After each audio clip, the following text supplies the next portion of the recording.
je suis Jade Jevaux, fondatrice du programme Vivre éveillé et facilitatrice de retraite spirituelle. Ma mission ici, c'est de t'accompagner afin de te créer une vie qui te plaira véritablement, quitte à bousculer parfois les codes, même ceux de la spiritualité. Merci d'avoir rejoint le podcast et belle écoute à toi.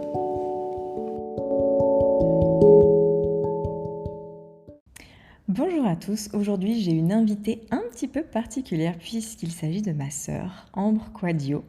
Ambre a quelques particularités si vous ne la connaissez pas encore et voici ce que je peux en dire. On va voir son avis après parce que vous savez, entre sœurs, on n'est pas forcément toujours d'accord sur tout. Aujourd'hui, Ambre est suivie par à peu près 100 000 personnes sur Instagram, 138 sur TikTok. Elle a eu une chaîne YouTube qui a eu un franc succès, mais je ne me rappelle pas des chiffres. Il nous les dira peut-être. Elle s'apprête à sortir son premier livre et apparaître dans le magazine Gala. Elle s'est créée un travail qui a ses propres horaires, qui a sa propre façon de fonctionner. Elle est associée à son mari et, entre autres, grâce à ça, ça nourrit le style de vie qu'ils souhaitent pour l'éducation de leur fils et puis les différentes valeurs qui les animent. On pourrait dire qu'elle incarne vraiment ce « tout est possible ». On n'a pas besoin de renoncer à un truc, on peut vraiment tout avoir parce qu'on dirait bien que, autant sur l'aspect sentimental que professionnel, tout semble plutôt lui réussir.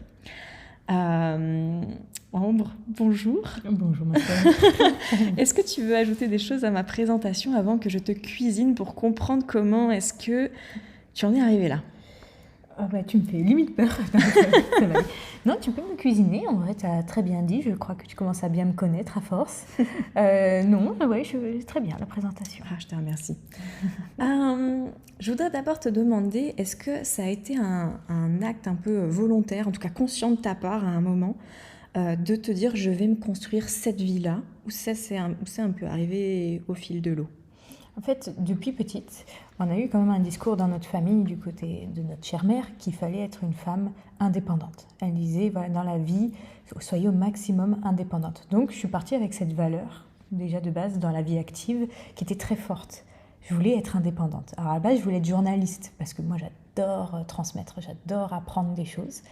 Mais je me suis confrontée à la réalité des choses en faisant ma licence que journaliste, en fait, tu n'es pas si indépendante que ça. Tu dois te confronter au monde des médias, c'est la course à l'audience. Quitte à ce qu'on dise tout et n'importe quoi, on ne prend plus le temps de vérifier les informations. C'est là où je me suis dit, en fait, va falloir que je parte dans mon coin, quoi. En fait, ça s'est avéré que je ne rentrais pas dans la case que la société me proposait. Il fallait du coup que je crée une autre case. Et c'est souvent ça, souvent quand les personnes me disent « je me reconnais dans rien » ou j'ai envie de faire plein de choses à la fois et je sens que ce qu'on me propose c'est trop limitant », alors je dis en fait, va à ton compte. Donc en fait, j'y suis allée, mais sans vraiment avoir d'objectif de base bien précis dans ma vie. Je savais que je devais être indépendante, qui nourrissait une grosse valeur de liberté. Ouais, ok, je comprends. Ouais, c'est ce qui se proposait pour sortir un peu du moule, mais il n'y avait pas forcément une vision claire. Tu n'avais pas un moment visualisé que tu allais en être là où tu en es aujourd'hui, quoi. Impossible. Et puis surtout, quand j'ai commencé les réseaux sociaux, parce que c'est vraiment mon métier depuis plus de 10 ans, ça me rajeunit pas du tout. Et à l'époque, c'était tout nouveau, il n'y avait pas forcément d'avenir, de débouché là-dessus. Et je m'étais inscrite sur les réseaux sociaux juste dans le but de rentrer dans une école de cinéma. Je m'étais dit, il y a peut-être plus de liberté. Donc vous voyez, le côté être à mon compte, c'est fait petit à petit. Au début, on a peur de lâcher ce que la société nous dit. Il faut avoir un diplôme, il faut avoir une carrière. Et maintenant, c'est plus rentrer dans les mœurs. Et encore, c'est un peu dur selon l'éducation que vous avez eue. Si vous avez des parents derrière qui ont peur pour vous, donc ça, c'est compliqué. Mais voilà, c'était au début y aller petit à petit, en tout cas, cette intégration. Ouais. Ouais. Et puis, je dois quand même faire une mini parenthèse. C'est vrai que notre mère n'est pas quelqu'un qui n'a pas eu peur, mais on a eu, alors avec des énormes guillemets en gras, la chance de vivre le choc de perdre notre père qui finalement a créé aussi un espace différent dans la psychologie de la famille qui était en fait... Ok, tout peut s'arrêter d'un coup, donc il faut faire ce qu'on aime maintenant, quitte à se prendre quelques risques. J'ai aussi l'impression qu'on n'est pas non plus d'une famille d'entrepreneurs qui n'a peur de rien. C'est pas... Quand je t'entendais, je me disais peut-être que les gens s'imaginent ça, et c'est pas tout à fait juste. Mais je pense que quand même, il y a plus d'ouverture qu'il y en a chez certains. Ce que je me suis dit justement à la mort de notre père, c'est intéressant. Le discours de ma mère, c'était ne dépendez pas d'un homme, ayez toujours un boulot à côté, au cas où. Et elle a eu raison, parce que notre père est décédé à 46 ans, elle avait 43 ans, et elle avait un petit boulot à côté de coiffeuse. Donc ce boulot, voilà, c'est pas non plus ce qui lui permettait de vivre, mais elle avait ce bagage sécuritaire. Et c'est vrai que du coup, pour moi, ça a confirmé encore plus en mode ah ouais, il faut être indépendante. Et donc être indépendante dans ta vie perso, dans ton couple, mais aussi dans la société. Tu vois, c'est incarner une forme, alors peut-être pas indépendance, autonomie. Je sais, tu vois, c'est peut-être plus cette finesse-là, mais globalement, je me suis dit en effet, on ne sait pas ce que l'avenir est fait. Et moi, j'ai envie d'être libre et j'ai pas envie de me retrouver coincée du jour au lendemain, quoi. Tu l'as un petit peu évoqué, mais des fois on peut être surprise aussi parce que plein de choses que je ne connais pas chez toi en fait. Ah ouais. Je suis étonnée. Si là, maintenant que voilà, tu me disais que ça fait 10 ans que tu es sur les réseaux, si on remonte le temps pour toi, qu'est-ce que tu dirais maintenant? Où est-ce que tout a commencé? Ça, c'est fou parce que justement, j'en parlais l'autre jour à mon cher époux, c'est que j'ai un moment, alors j'étais sur ma chaîne YouTube, je faisais mes petites vidéos pour m'affiner dans le montage, pour l'objectif cinéma. Et puis, je sais, j'aime bien fouiner, moi, j'aime bien rêver. Et des fois, par curiosité, j'allais dans les castings en ligne. Et c'est Cast Prod, c'est le seul casting gratuit, parce que j'avais pas envie de payer, hein, j'étais pas comédienne ou autre. Et j'ai regardé un peu les annonces qu'il y avait. Et un jour, il y a eu une annonce qui a complètement bouleversé ma vie. Et j'ai l'impression que c'est souvent comme ça, hein, les gens, il faut que la démarche vienne de soi et il suffit du bon truc au bon moment, la bonne opportunité, qui cherchait justement une youtubeuse pour une chaîne de séduction qui s'appelait à l'époque Le Secret de Cendrillon. J'ai postulé et il m'a pris, on était 4 à la base. La chaîne avait 10 000 abonnés, donc c'était un sacré tremplin. Toutes les filles sont parties, moi je suis restée. Elle a explosé au bout de 2 mois à 50 000 abonnés et l'aventure YouTube a démarré pour moi. Tu vois. Mais on pourrait... Enfin, du coup, vu que je te connais... Alors, je savais pas que c'était sorti d'un truc de casting, tu vois, on apprend vraiment des trucs. C'est vrai. Donc, on va instaurer une interview tous les ans. Faire des mises à jour. Du coup, la chaîne, elle a explosé, Ouais. mais ça faisait un petit moment qu'elle existait. Il y avait plusieurs personnes, plusieurs filles qui travaillaient dessus. Ouais. Et c'est au moment où toi, tu es rentrée Ouais. que tu l'as fait exploser, en vrai. En fait, les filles, elles suivaient la dynamique de l'homme qui était derrière tout ça. Et moi, je la trouvais un peu vieillot, un peu pas ouf. Et moi, ça faisait déjà plus d'un an ou deux, j'étais sur YouTube avec des montages dynamiques et tout. Et quand je lui dis, écoute, laisse-moi faire, laisse-moi gérer. Et il m'a laissé faire. Et c'est là vraiment, je te dis, 2 mois après, quand toutes les filles étaient parties, j'étais toute seule à faire 2 vidéos par semaine. C'était le deal. Et elle a pris d'un coup. Et à partir du moment où, à l'époque, en plus, les plus grands youtubeurs à l'époque avaient même pas 300 000. Hein, pour te dire, c'est le vieux de la vieille, tu vois.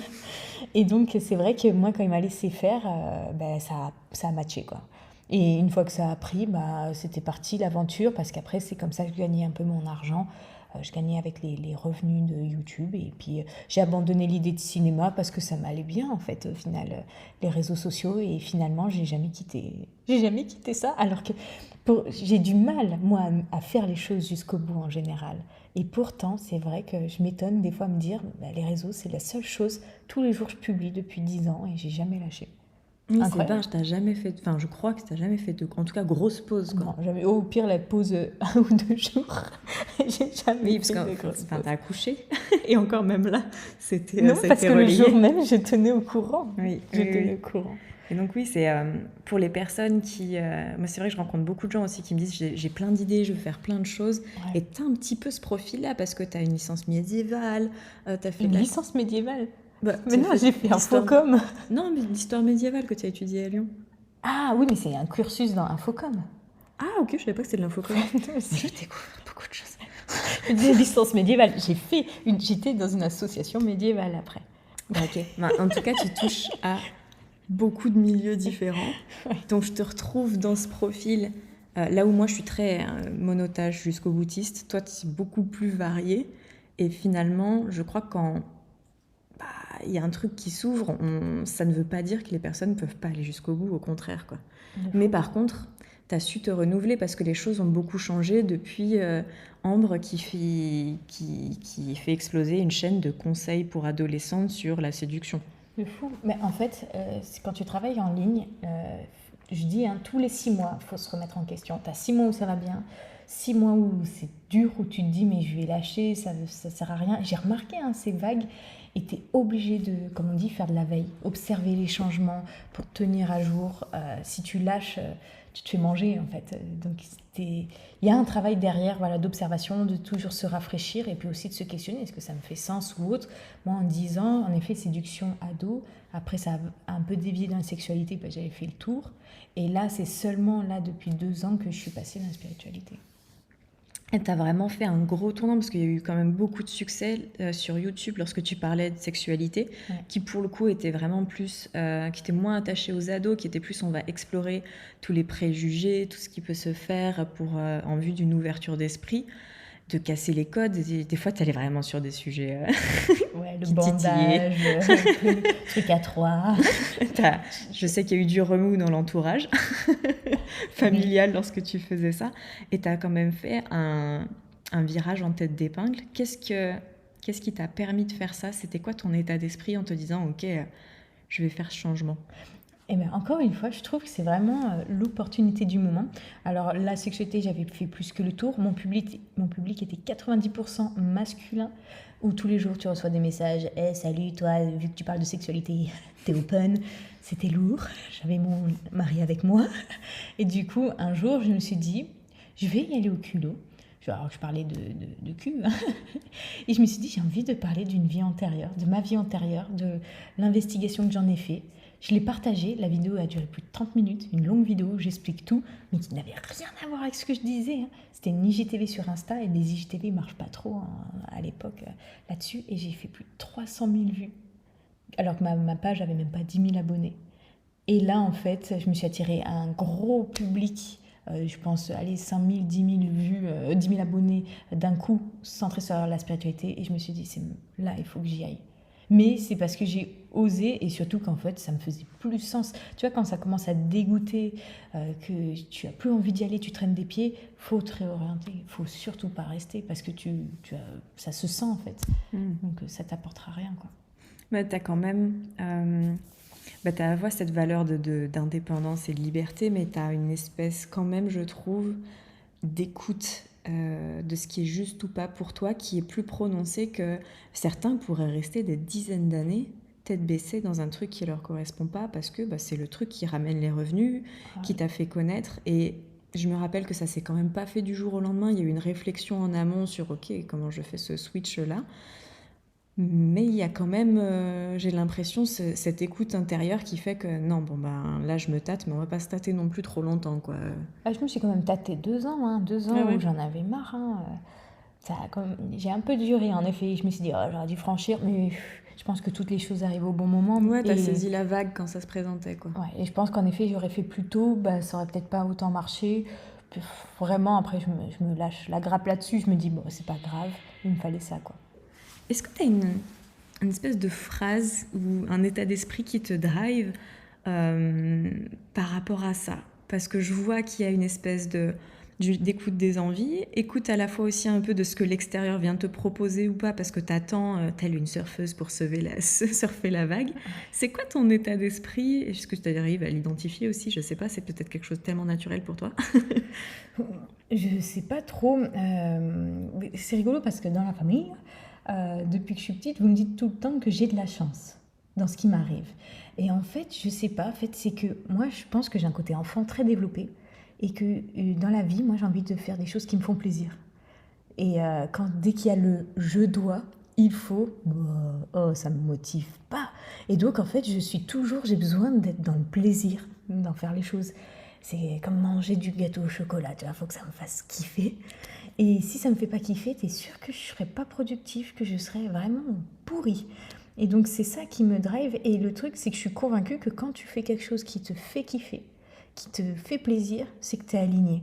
Donc d'un côté, je pense que c'est aussi pour ça que la vie, entre guillemets, a été plutôt fluide. C'est que c'est l'envie. qui m'a vraiment drivé plus que ça. Ouais. Et du coup, sur 10 ans de réseaux sociaux à publier tous les jours, Ouais. t'as pas ou peu, il faut ou je dois, et c'est toujours le plaisir? Parce que je me dis, il y a quand même des jours où tu dois te lever, tu dois avoir la flemme. Comment tu fais pour faire des switches à ce moment-là? Bah, c'est sûr que les 2 dernières années sur la sexualité, j'étais un peu perdue. J'adorais les réseaux, c'était une évidence pour moi. Mais j'étais en mode le sujet, je savais pas comment changer, comment amener cette transition. Et puis finalement, au bout d'un moment, j'ai franchi le pas. Mais globalement, je me verrais pas faire autre chose. Et c'est vrai que maintenant, au bout de 10 ans, pour te dire, je suis tellement dans chaque jour, chaque journée, que j'ai jamais programmé des vidéos en avance ou autre, c'est pas mon truc. Et c'est seulement là, ce mois-ci, que je commence à le faire. Et ça change la vie, 10 ans après. C'est bien. C'est bien. Mais du coup, c'est cool parce que quand il y a des moments, des jours où tu veux pas faire, ben, ta vidéo, elle se publie. Et oui. Et du coup, je suis en train de... Tu vois, mais on apprend. Hein. Avec mon associé, c'est lui qui me dit, il faut que tu programmes parce que bon, on a une vie de famille, il faut y aller, quoi. Et ouais, c'est cool, hein, j'aime bien. Oui, mais c'est vraiment la preuve pour moi que t'es guidée par autre chose. Parce qu'en fait, il y a plein d'endroits, maintenant que je suis aussi sur les réseaux, où moi j'ai appris une structure et tout ça. Alors moi, je vais être beaucoup plus structure que toi dans ma façon de faire. Mais il y a plein de choses comme de programmer ces posts que j'ai fait depuis le début et que tu ne fais pas. Et que là, c'est drôle d'entendre, mais des fois, de temps en temps, on a des petits bugs comme ça entre nous. Ah, mais c'est quand même pratique. Mais ben oui, la nana, elle a un succès fou sur les réseaux, se rend compte de ça au bout de 10 ans. Mais du coup, c'est aussi beau parce que tu es portée par autre chose. Alors que, bon, moi, avec mon interprétation de là où je me place, je me dis, il y a une écoute du divin, je trouve, dans ce que tu fais. Mais en fait, moi, je sais pas comment le dire, c'est vraiment sur le moment ce qui m'inspire. J'ai aucune stratégie, j'ai aucune structure et je fonctionne vraiment à l'envie. Et le truc, c'est que ça match avec ma communauté parce que ils disent c'est authentique, quoi. Sur le truc, je fais sur le moment ce qui me plaît, ce qui m'inspire et ça parle ou ça parle pas, quoi. En Human Design, tu es le profil manifestor, du coup, qui a comme caractéristique de suivre la guidance.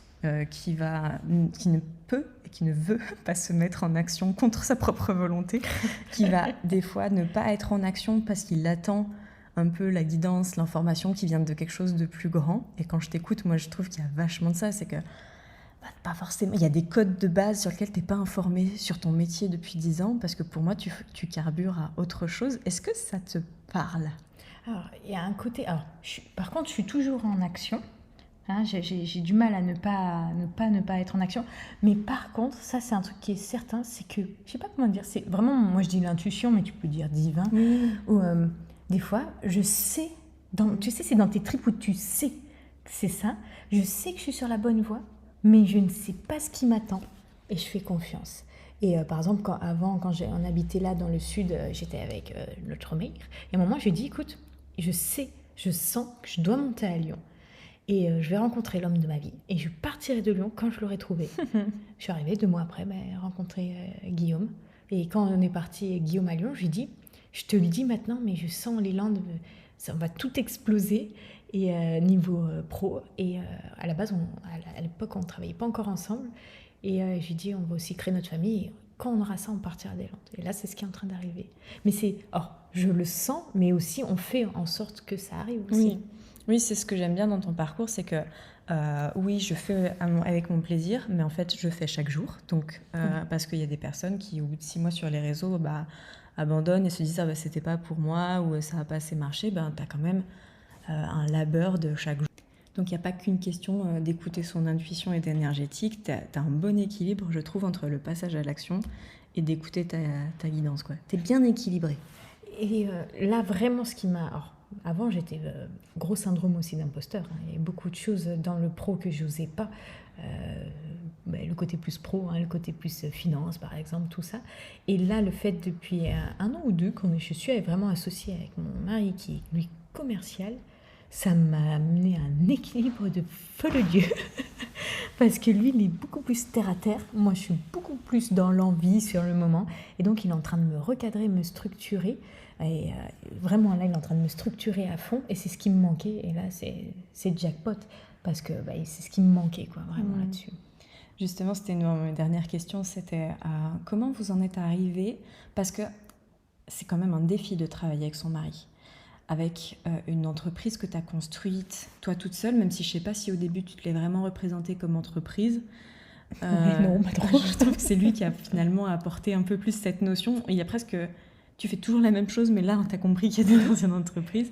Comment vous en êtes venus à vous dire, OK, on va faire ça tous les deux? Et c'est un peu quoi?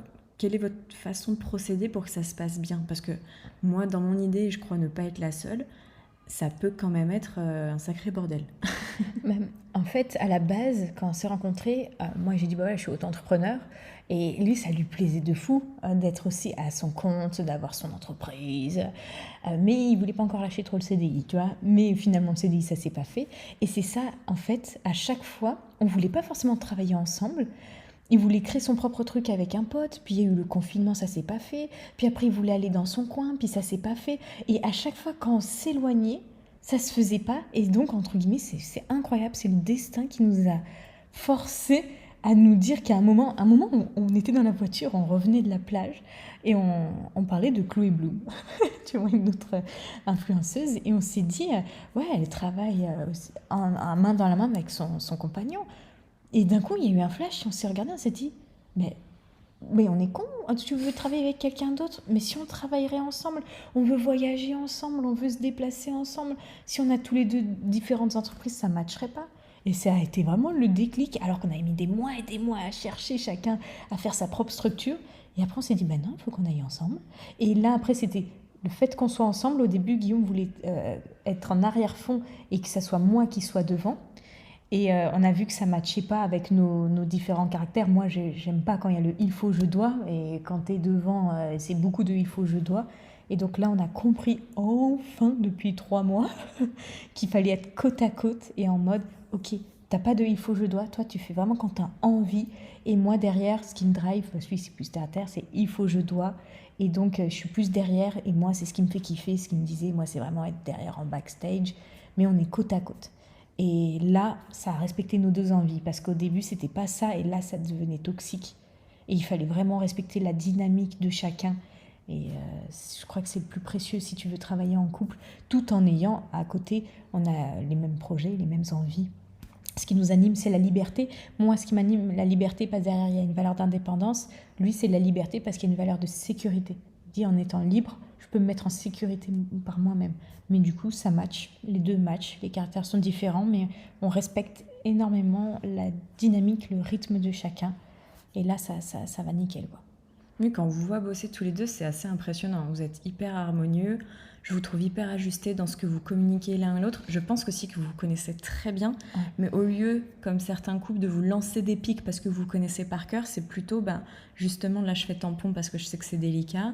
Là, il y a du respect, quoi. Et ça, j'imagine que c'est quand même pas mal de conversations entre vous. De fou. Au début, en effet, quand on se connaissait pas dans le début de la relation, il y avait beaucoup de frittements. Le développement perso nous a beaucoup aidé, ou en mode ah ok, quand tu dis ça, ça signifie ça. Ok.